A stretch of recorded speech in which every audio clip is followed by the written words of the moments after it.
itu, saya sampai terlempar ke ladang jagung, teman-teman. "Mami, mami, saya tidak bisa bergerak."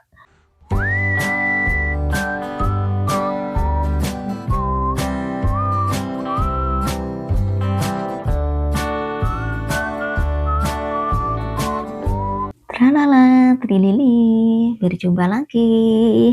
Aku di sini, engkau di sana. Salam dulu teman-teman. Assalamualaikum warahmatullahi wabarakatuh.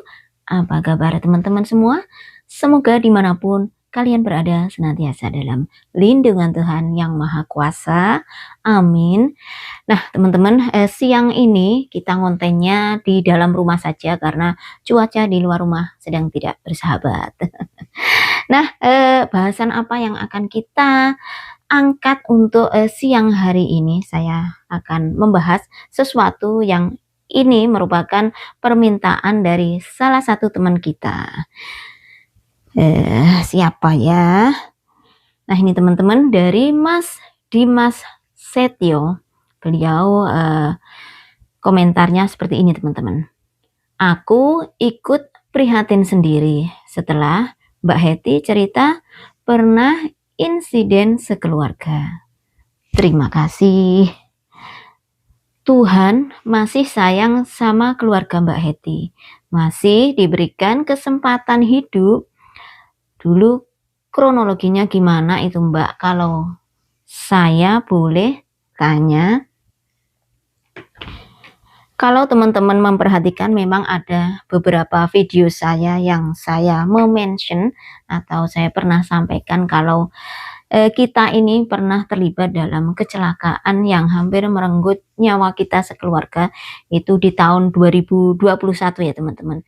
Barangkali beliaunya ini adalah salah satu yang mencermati apa yang saya sampaikan ya, jadi beliau bertanya seperti ini.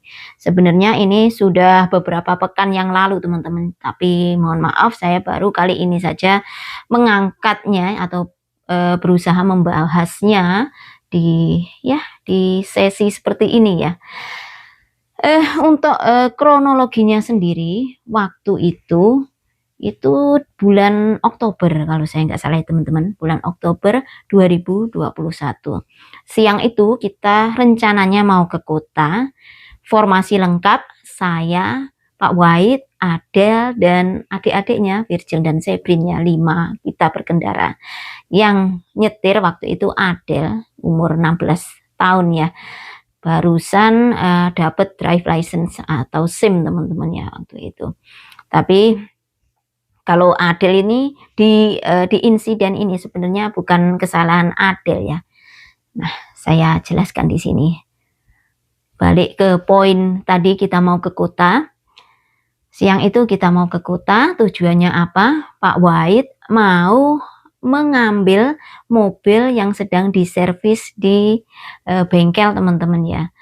Jadi ada mobil yang sedang diperbaiki di bengkel dan siang itu kita akan mengambil. Nah, setelah melewati country road, sekitar 2 km, jalan rayanya di belakang rumah ini teman-teman sebenarnya. Kejadiannya juga di sekitar sini saja. Sekitar 2 km dari kita melewati country road itu, dari kita belok dari country road ya. Ini saya sudah siapkan replikanya biar saya lebih enak ngejelasinnya.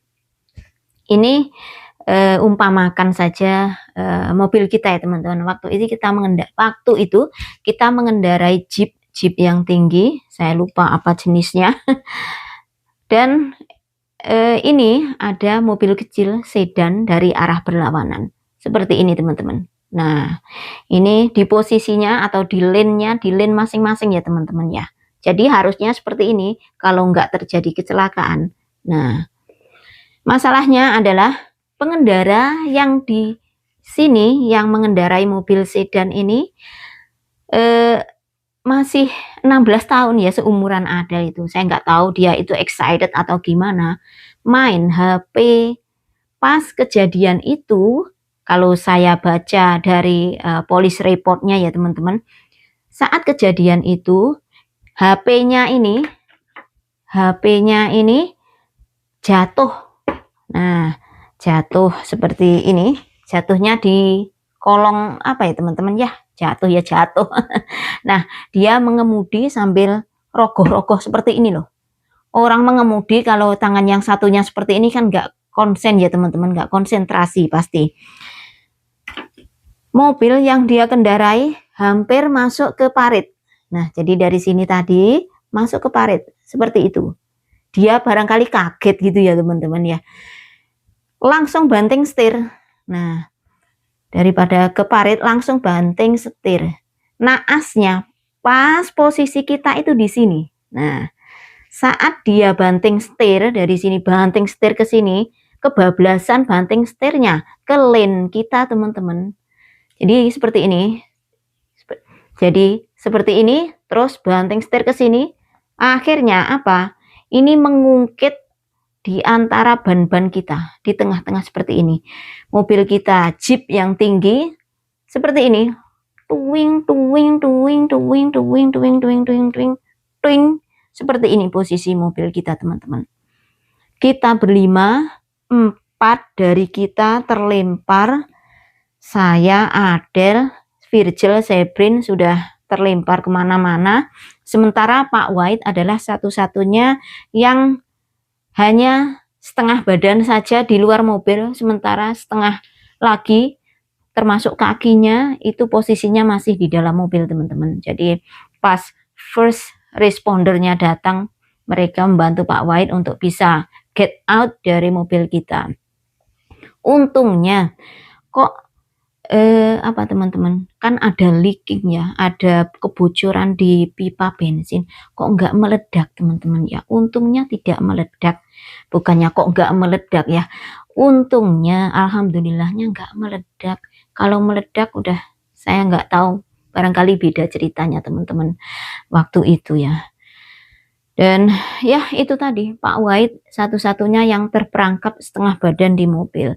Itu juga yang menyebabkan Pak White itu kalau berjalan seakan-akan setengah pincang gitu ya. Sekarang nggak bisa berjalan seperti dulu. Bukan hanya perihal soal berat badannya, tapi itu awal mulanya beliau agak pincang itu teman-teman. Dan juga barangkali pressure dari mobil yang ringsek. Kan keadaannya ringsek emang teman-teman, keadaannya itu kayak keplenet gitu loh. Itu ini jaw atau rahangnya itu meleset sampai giginya itu patah semua, hilang semua itu teman-teman. Itu yang saya termasuk sesuatu yang sebenarnya saya udah nggak mau mengingat-ingat hal ini. Kembali ke saya sadarnya setelah beberapa menit ya, setelah saya telentang di ladang itu, saya sampai terlempar ke ladang jagung teman-teman. Saya agak sadar, setengah sadar, badan saya itu udah nggak bisa digerakkan sama sekali, cuman gini aja, kenapa ya kita, saya itu gitu. Dan saya mendengar Virgil itu jalan ke tempat ayahnya, sama ayahnya Pak White juga setengah sadar. Itu cari mamimu gitu. Virgil itu masih bisa jalan teman-teman. Dia di sini. Sekarang Virgil itu kalau kalian perhatikan di sininya itu kan bekas ada jahitan. Nah itu dari kecelakaan teman-teman. Itu cairan merah itu kemana-mana di mukanya dan dia mencari saya teman-teman. Waktu itu 2021, Virgil umur 4 tahun. Dia mencari saya sambil gini-gini. Mami, are you okay? Mami, are you okay? Gitu. Ya Allah, saya kalau menceritakan ini saya pengen sangat-sangat terharu teman-teman ya. Anak sekecil itu dia mengecek maminya, kalau maminya oke, kalau maminya baik-baik saja gitu, sambil ngelapin darahnya sendiri gitu loh teman-teman, ngelapin. Itu kan banyak banget di wajahnya itu sambil mami, are you alright gitu. Terus setelahnya saya harus mendengarkan Sebrin yang saya nggak tahu di mana, dia juga terlentang terus nangis, mami, saya tidak bisa bergerak, I cannot move, gitu sambil nangis teman-teman saya tuh, ya Allah gitu. Udah saya bilang, "Diam di situ ya kamu ya, diam di situ ya, nanti ada yang menolong," gitu. Untungnya itu siang hari terus banyak pengendara yang berhenti terus call 911, jadi first responder itu cepat datang teman-teman. Jadi seperti itu. Eee, Waktu itu Adele hanya, lecet-lecet, alhamdulillah nggak apa-apa teman-teman Adele, makanya saya bilang ke Adele, "Adele tolong itu ke tempat adikmu, tungguin dia, adikmu Zebrin, bawa Virgil sama kamu dan, ke Zebrin," gitu. Emang Zebrin patah tulang, tulang di bawah lututnya itu teman-teman ada retak fracture gitu ya. Jadi seperti itu kejadiannya, kronologinya, eee, insiden yang, ya yang saya sendiri tidak menyangka memang, naas atau apes itu tidak ada di kalender itu benar teman-teman ya. Kalaupun kita sudah berhati-hati di jalan, berkendara untuk kita sendiri, harusnya memang kita juga berhati-hati berkendara untuk orang lain. Kalaupun kita menemui orang-orang yang ya orang-orang yang seperti ini tadi teman-teman ya, yang tidak hanya membahayakan dirinya sendiri tapi juga membahayakan orang lain. Di kasus ini adalah kita sekeluarga. Singkat cerita, first responder sheriff ada di tempat, 4 ambulan yang disediakan untuk kita sekeluarga teman-teman ya. Saya, bapaknya, Zebrin, enggak, saya, bapaknya, Virgil, Adele dibawa ke Hanson Family Hospital, hospital lokal yang ada di tempat kita ini, dekat dengan rumah. Sementara Zebrin yang memang ada retak atau patah tulang langsung dilarikan ke University of Iowa Hospital di Iowa City sana teman-teman, karena lebih serius ya. Waktu itu dari lokasi tempat kejadian saja udah bisa dilihat kalau Zebrin itu paling serius. Dan setelah kita berempat di Hanson Family Hospital ini, semua dirujuk ke rumah sakit yang lebih besar teman-teman. Contohnya Pak White dijemput dengan ambulan helikopter atau air ambulance, dijemput dengan ambulan helikopter ke rumah sakit di Des Moines, nama rumah sakitnya Mercy One. Sementara Virgil juga diikut sertakan, Virgil dikirim ke Blank Children's Hospital atau rumah sakit khusus anak-anak ya di Des Moines sana. Saya dan Adele tinggal di Hanson Family Hospital sampai jam 2 pagi. Saya pingsan lagi terus dirujuk ke University of Iowa Hospital di mana Zebrin sudah dikirim duluan siangnya itu ya teman-teman. Jadi ya seperti itu. Antara anak yang satu dengan anak yang lainnya saya udah pikiran terpecah belah kemana-mana, mana merasakan badan saya yang mati separuh dan sebagainya itu ya teman-teman. Tapi meskipun apapun yang saya rasakan, saya inginnya anak saya itu tidak apa-apa. Tapi ya apa boleh buat, memang kenyataannya seperti itu ya. Mungkin harus bersabar dan ya untungnya di sini dan penanganannya cepat ya teman-teman. Seperti Zebrin itu langsung ada jadwal operasi 2 hari setelah kejadian. Jadi ya alhamdulillah teman-teman. Setelah kita pulang dari rumah sakit itu belum selesai ceritanya teman-teman. Saya yang pulang dari rumah sakit duluan, terus Virgil, habis itu dedinya, dan setelahnya adalah Zebrin yang paling terakhir itu, yang pulang dari rumah sakit. Nah, waktu itu dedinya atau Pak White itu divonis. Yang ngevonis itu bukan dokter. First respondernya itu adalah kakak iparnya, kebetulan adalah kakak iparnya Pak White, dan kakak iparnya ini juga yang mengkonfirmasi, menelepon ibu mertua, katanya saya sanksi kalau Frank ini bisa hidup, barangkali Frank cannot make it. Beliau sudah bilang seperti itu karena melihat kondisi Pak White waktu itu. Tapi ya namanya manusia kadang seperti itu ya teman-teman ya, kita lebih dulu mengucapkan sesuatu yang kematian itu hanyalah ketetapan Tuhan, dan Alhamdulillah sekarang Pak Wahid meskipun bentuknya seperti itu masih bisa menyapa teman-teman sekali-kali dalam video yang saya share ya. Kalau Adele itu yang tidak apa-apa teman-teman, hanya bread kecil gitu ya, alhamdulillah. Karena kalau kita melihat dari scene-nya, dari kendaraannya ini udah ringsek loh teman-teman, ringsek, dan setengah dari bagian kemudi ini udah nggak ada. First responder dan beberapa orang termasuk police officer, sheriff dan sebagainya itu kalau melihat mobil kita, bilangnya kalau nggak melihat korbannya langsung, mereka akan bilang ini pasti pengemudinya udah diamputasi atau kehilangan kakinya. Tapi alhamdulillah teman-teman, saat melihat Adele mereka kaget, kok malah pengemudinya yang nggak apa-apa gitu. Kayak mereka bilang get up, diselamatkan oleh angel, diselamatkan oleh malaikat gitu, dan ya dilindungi oleh malaikat gitu ya teman-teman ya. Itu menurut ya police officer, sheriff dan orang-orang yang membantu kita dulu ya. Sebuah keajaiban, Adele itu tidak apa-apa. Jadi ya seperti itu teman-teman, kronologi kita mengalami kecelakaan atau insiden di tahun 2021 kemarin. Sampai sekarang pun saya tuh kadang sini tuh nyeri banget loh teman-teman. Kalau pas lagi nggak enak badan itu kerasa. Jadi traumanya itu nggak cuman secara psikis saja ya, tapi fisikal juga masih ada.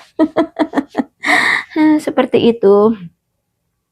Tapi meskipun begitu, dari kisah saya ini saya banyak mengambil pelajaran atau hikmah yang bisa saya petik teman-teman ya. Untuk diri saya sendiri, dengan kejadian yang hampir merenggut nyawa kita sekeluarga itu di waktu itu, merubah pandangan saya terhadap hidup. Yang pertama, saya lebih bisa mengenali diri saya sendiri, lebih bisa melembutkan hati saya sendiri, lebih bisa berdamai dengan hati, dengan keadaan dan sebagainya ya teman-teman. Itu salah satu yang saya rasakan setelah saya hampir deket banget dengan kematian. Pada dasarnya kita seperti diberikan petunjuk atau diberikan teman-teman, semacam pengiling-iling seperti itu loh, seperti ini loh. Hidup itu sangat dekat atau sangat tipis dengan kematian. Jadi untuk apa kita otot-ototan, berantem dan sebagainya? In the end orang itu kemana? Makanya saya sendiri sebagai konten kreator, alhamdulillah ya, alhamdulillah yang saya rasakan banyak orang yang menyukai konten-konten saya, termasuk kalaupun ada orang yang tidak menyukai, barangkali tidak sejalan ya, itu wajar teman-teman. Kita tidak bisa nge-please atau menyenangkan semua orang ya. Jadi ya nggak apa-apa. Saya tidak akan menyisakan ruang hati saya untuk membenci, apalagi balik untuk mencaci maki ataupun menghujat. Jadi ya seperti itu. Poin kedua yang saya dapatkan dari insiden di 2021 itu, pelajarannya yang bisa saya ambil adalah saya lebih bisa menghargai waktu dan kesempatan teman-teman. Terutama waktu ya, setiap detik, setiap menit, setiap jam itu sangat berharga, membuat saya lebih merasa waktu ini nggak bisa diulang loh. Kalau saya hanya menghabiskan dengan sesuatu yang tidak berguna, itu bakalan rugi sekali. Nah, itulah yang bisa saya ambil dari sini ya. Termasuk kesempatan untuk berbuat kebaikan. Ya, sesepele kita mengucap atau bertutur kata seperti ini teman-teman. Dulu saya sering menggebu-gebu gitu ya. Tapi setelah kejadian tersebut saya lebih bisa mengontrol teman-teman ya. Lebih bisa kalau saya tidak bisa mengucapkan sesuatu yang baik, saya akan diam. Kalau saya tidak bisa menuliskan sesuatu yang baik, saya tidak akan menulis. Seperti itu. Sekarang ini berinteraksi dengan sesama manusia lebih banyak di dunia maya atau media sosial, dan itu artinya kita komen atau saling bertegur sapa lewat tulisan gitu ya teman-teman. Nah itu maksud saya, kalau saya nggak bisa menulis yang baik, ya saya nggak menulis.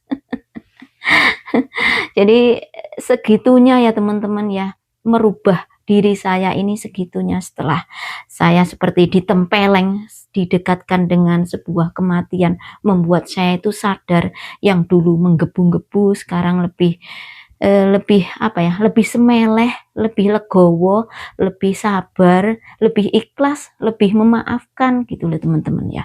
Jadi ya seperti itu. Poin selanjutnya yang bisa merubah saya adalah tentang cara bersyukur. Saya lebih bisa bersyukur, saya masih diberikan kesempatan, masih diberikan kesehatan sampai sekarang saya bisa menceritakan ke teman-teman ya. Saya bisa cacicut berceloteh seperti ini menceritakan pengalaman saya ya, karena apa? Karena yang di atas saya masih diberikan nyawa kedua, saya masih diberikan apa teman-teman? Ya itu tadi kesempatan agar apa? Agar saya lebih bersyukur, mensyukuri hidup saya meskipun ya hidup apa adanya, ala kadarnya seperti ini.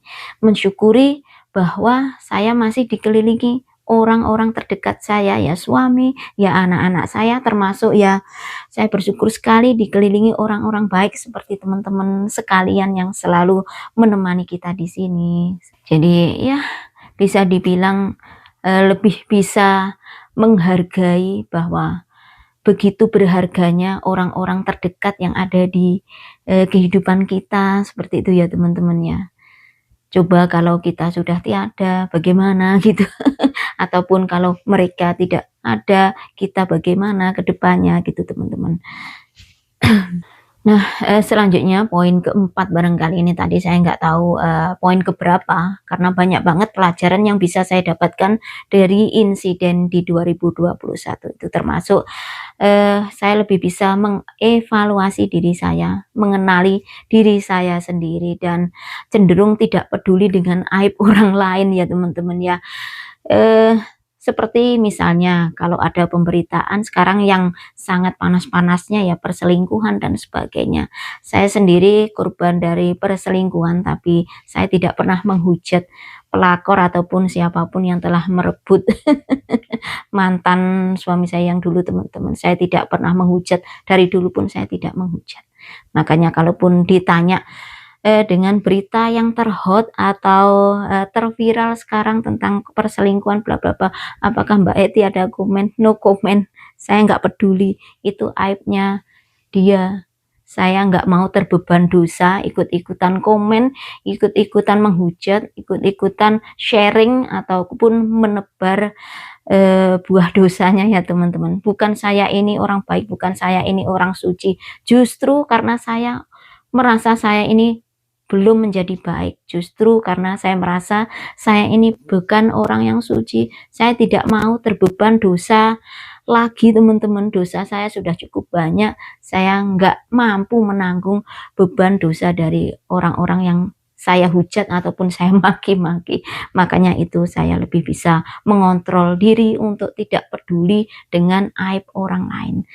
Juga tentang menasihati ya teman-teman, di sini yang saya juga perlu apa ya, barangkali perlu sampaikan ya, untuk menasihati. Saya hanya akan menasihati kalau orang tersebut meminta nasihat atau pendapat ke saya ya. Saya tidak akan menasihati orang yang hanya saya kenal dari sosial media terus, kamu harus begini, harus begitu.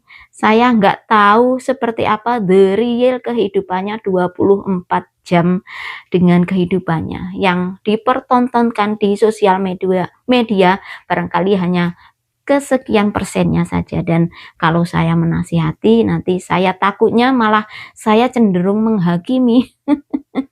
Jadi itu juga yang saya bisa, alhamdulillah saya usahakan untuk mengontrol sekarang ini ya. Jadi ya seperti itu teman-teman. Jadi ya benar-benar bisa dibilang dengan adanya insiden di 2021 itu hampir 180% saya itu change teman-teman. Saya itu berubah bagaimana memandang hidupnya. Yang dulu saya itu ya namanya orang yang grundel dan sebagainya, bla bla bla dan sebagainya gitu ya teman-teman. Kalau sekarang kalaupun ada masalah pasti ada jalan keluarnya.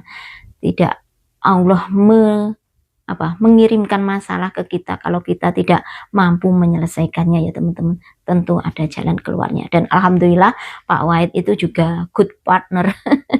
Kalau kadang salah satu dari kita ada yang emosi gitu, salah satunya menenangkan. Jadi ya alhamdulillah teman-teman seperti itu.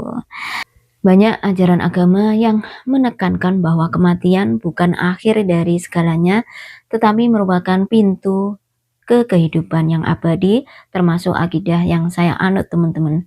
Kematian mengajarkan akan harapan akhir yang lebih baik. Tentunya kita sebagai manusia saat hidup di dunia ini seharusnya mempersiapkan bekal sebaik-baiknya atau sebanyak-banyaknya teman-teman. Bekal kebaikan tidak hanya membangun komunikasi yang bagus dengan yang di atas, tetapi dengan antar sesama manusianya. Jadi jangan saling menghujat, jangan saling membenci, jangan saling menghakimi, perbanyak empati, membantu sesama yang membutuhkan tentunya ya. Itu yang membuat hidup kita lebih bernilai teman-teman, karena ada harapan baik di akhir batas kehidupan di dunia ini. Barangkali seperti itu saja teman-teman. Dari tadi saya sudah ngoceh menjelaskan tentang kronologi seperti apa saat kita tertimpa musibah insiden kecelakaan di 2021 dan juga saya jelaskan apa poin-poin penting ataupun pelajaran yang bisa saya petik dari kejadian itu ya. Saat saya sudah sangat didekatkan dengan kematian, saya alhamdulillah dari situ bisa sedikit demi sedikit merubah pandangan saya tentang hidup teman-teman ya. Jadi seperti itu. Terima kasih teman-teman bagi yang sudah selalu setia menemani kita di sini. It means a lot. Saya sangat mengapresiasi waktunya dan juga kesetiaannya untuk selalu menantikan video-video yang saya share dari Amerika Utara sini. Meskipun video ala kadarnya, semoga bisa menghibur, bisa menemani hari-hari kalian, dan syukur-syukur bisa menambah wawasan, ada pelajaran yang bisa dipetik, ada buah-buahnya yang bisa dipetik. Kalau buah dari kebun belum ada yang bisa dipetik. Jadi seperti itu ya teman-teman. Terima kasih sekali lagi. Salam damai, salam sukses selalu. Wassalamualaikum warahmatullahi wabarakatuh. Bye-bye.